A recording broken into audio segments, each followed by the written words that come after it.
everyone, welcome back to Sydney and Starlet. And if you're new here, welcome, enjoy the videos. So today, me and Sydney are going to be reading Walter the Farting Dog. So let's begin.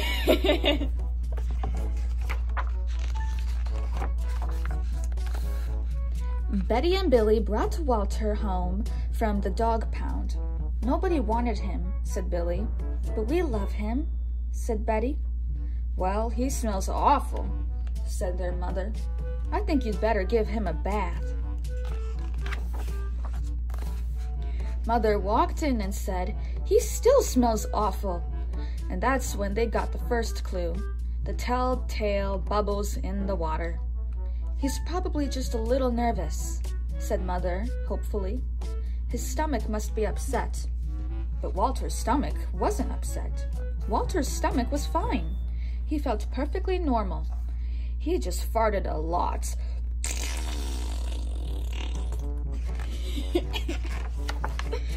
He did it when he bathed. He did it when he played with Betty and Billy. He did it when he walked around the house. He did it in the dining room. He did it in the kitchen. He did it in his sleep.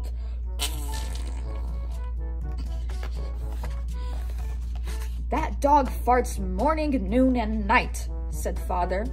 He can't help it, Daddy, said Betty and Billy. They didn't mind Walter's farts.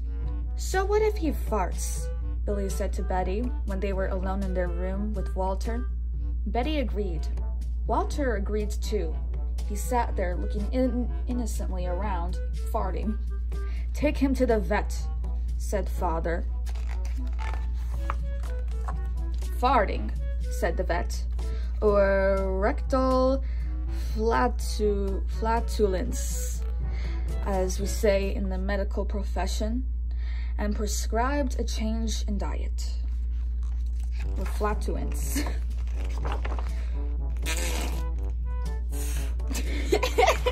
Good job. They gave Walter every kind of dog food. He farted. They tried him on cat food. They gave him hot dogs, hamburgers, and lettuce and tomato sandwiches. They gave him fried chicken. They gave him rabbit food. They made him a vegetarian. No matter what that dog eats, he turns it into farts, roared Father.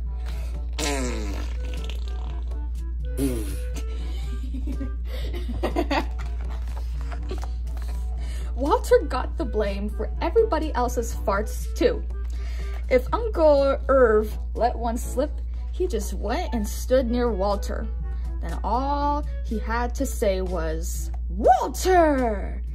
And everyone would look at poor Walter.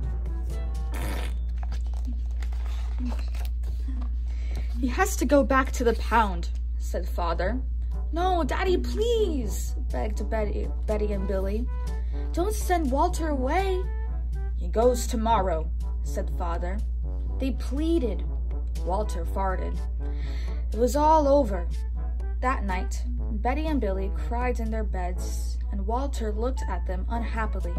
Oh, Walter, said Betty, you've got to stop farting, because Father is going to send you back to the pound tomorrow, said Billy.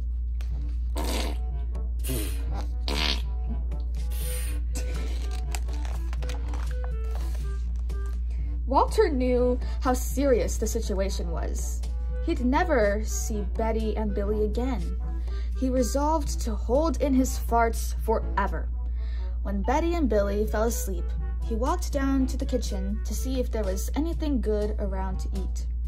He managed to open the cupboard door with his nose and found the 25-pound bag of low-fart dog biscuits the vet had prescribed for him, which had made him fart more.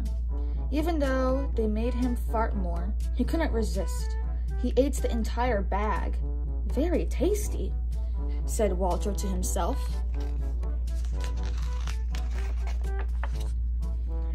And then he went and lay down on the sofa. A gigantic gas bubble began to build inside him. This is going to be trouble, he said to himself nervously. He was afraid of what might happen if he let go. He thought maybe the house would explode, so he kept it in. It wasn't easy. In fact, it was torture. But he had resolved never to fart again. His future depended on it. As he lay there, with his tail wrapped tightly between his legs, he heard a noise at the window. He watched it slowly open. A pair of burglars came through. They dropped silently into the kitchen. "Watch out for the dog," said one of the burglars. "He won't bite," said the other. "He's a wimp." Walter might have bitten them, except he was so filled with gas he couldn't move. They tied a rag around his snout so he couldn't bark. "Okay," whispered the first burglar. "Let's clear the place out." They took everything they could get their hands on. Walter wanted to stop them, but he was having unbearable gas pains. He rolled on his back and waved his paws in the air. He gnashed his teeth. "We've got it all," said the second burglar. "Let's go." That's when Walter let it fly. It was the worst fart of his life. It made a tremendous noise and shot him across the room. A hideous cloud filled the air. The burglars clutched their throats, unable to breathe. With tears in their eyes, they raced for the window. They tried to grab their bag with all the valuables in it, but their arms were too weak. "Let's get out of here."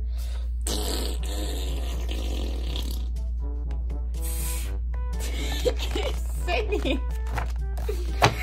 They jumped out the window and ran up the block, choking and gasping for air. Still blinded by Walter's attack, they stepped into the headlights of an approaching police car. "Hold it right there," said the policeman.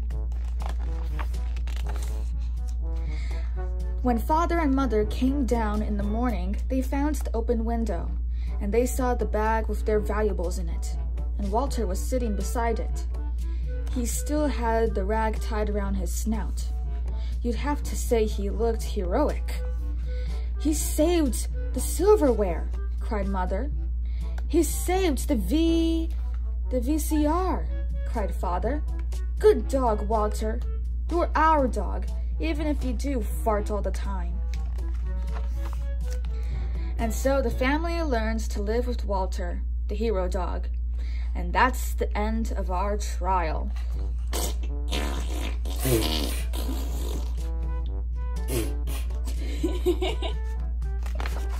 Oh my God, Walter's Wonder Park. 100% natural gas powered? What the? Okay. All right, we're done. The end. So, that is it for today, everyone. I really hope you all enjoyed it. And we'll see you all next time. Bye-bye. Bye-bye. Pick out your favorite page.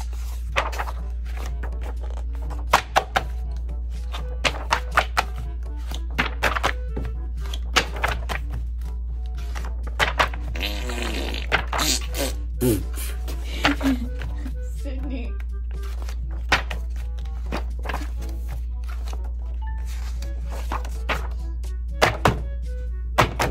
Who's your favorite character? The dog or the cat? Okay. The dog? God. Dog. Walter the farting dog. Bye-bye!